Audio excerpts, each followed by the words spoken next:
এটা দেখতে অনেকটা বড় মগের মতো হলেও এর কাজ কিন্তু অনেকটা গুরুত্বপূর্ণ।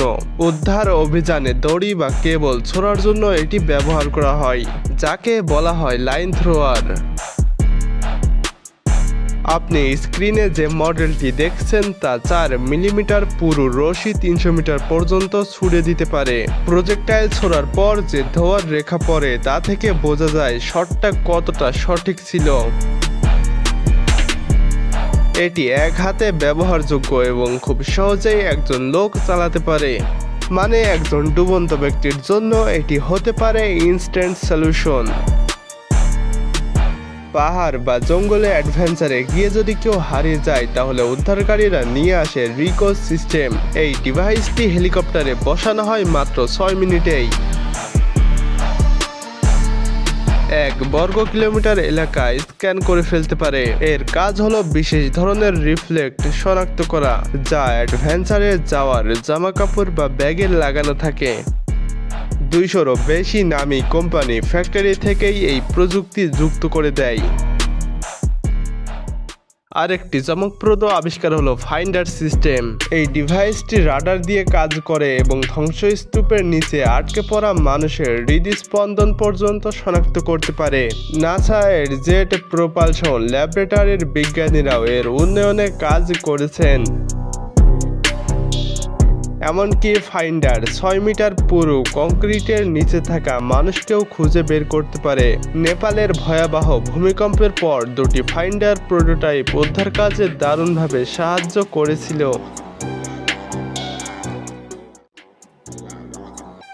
এবার চলুন দেখে নেওয়া যাক ভূমিকম্প প্রতিরোধী টেবিল। বিশ্বের লাখো শিক্ষার্থী প্রতিদিন ভূমিকম্পের ঝুঁকিতে থাকে, কেননা অনেক স্কুল ভবন ভূমিকম্প প্রতিরোধ করতে পারে না। তাই স্কুলের জন্য এমন টেবিল ব্যবহার করা যেতে পারে, যা দেখতে সাধারণ বেঞ্চের মতো হলেও 1 টন কংক্রিটের আঘাত সহ্য করতে পারে। ওজনেও এগুলো প্রায় সাধারণ বেঞ্চের মতোই 2 জন শিক্ষার্থী অনায়াসে সরাতে পারে। এছাড়াও বেঞ্চের নিচটা পরিষ্কার রাখার জন্য পায়ের ডিজাইনও খুব সহজ।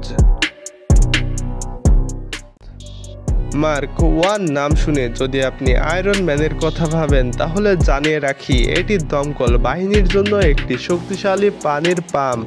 বিশেষ করে বনের আগুন মোকাবেলায় এটি দুর্দান্ত। 10.7 হর্স পাওয়ারের ইঞ্জিন দিয়ে এটি 26 বার চাপ সৃষ্টি করে মিনিটে 379 লিটার পানি পাম্প করতে পারে। আগের ভার্সনের তুলনায় নতুন মার্ক 2 মডেলটি 20% ছোট আর 30% হালকা।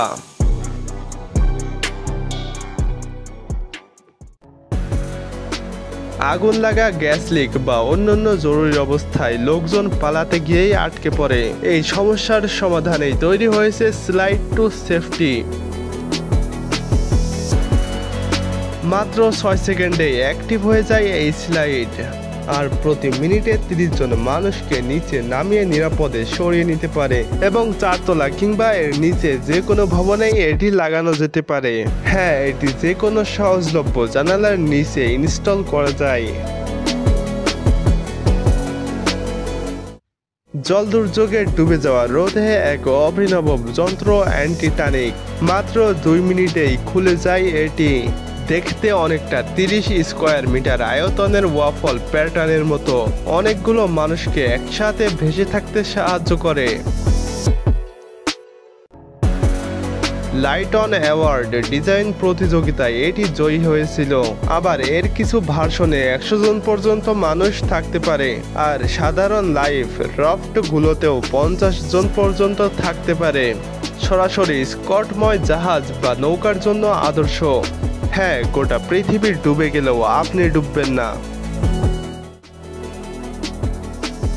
এই অসাধারণ তালিকার মজার জিনিসটি হলো ফ্লোট ব্রিক। 2002 সাল থেকে এটি বাড়ি, ব্যবসা ও সরকারি ভবনকে পানির হাত থেকে রক্ষা করে আসছে। বিশেষ করে হারিকেন স্যান্ডির সময় এটি ব্যবহৃত হয়েছিল। এর মূল বৈশিষ্ট্য হলো এটি সম্পূর্ণ অটোমেটিক, কোনো বিদ্যুৎ বা গ্যাসের দরকার হয় না। হ্যাঁ, জল স্তর যত বাড়ে এটি নিজে থেকেই উপরে ওঠে। এবং মজার বিষয় হলো এটি সঠিকভাবে ইনস্টল করলে এর আয়ু 10 বছর পর্যন্ত হতে পারে।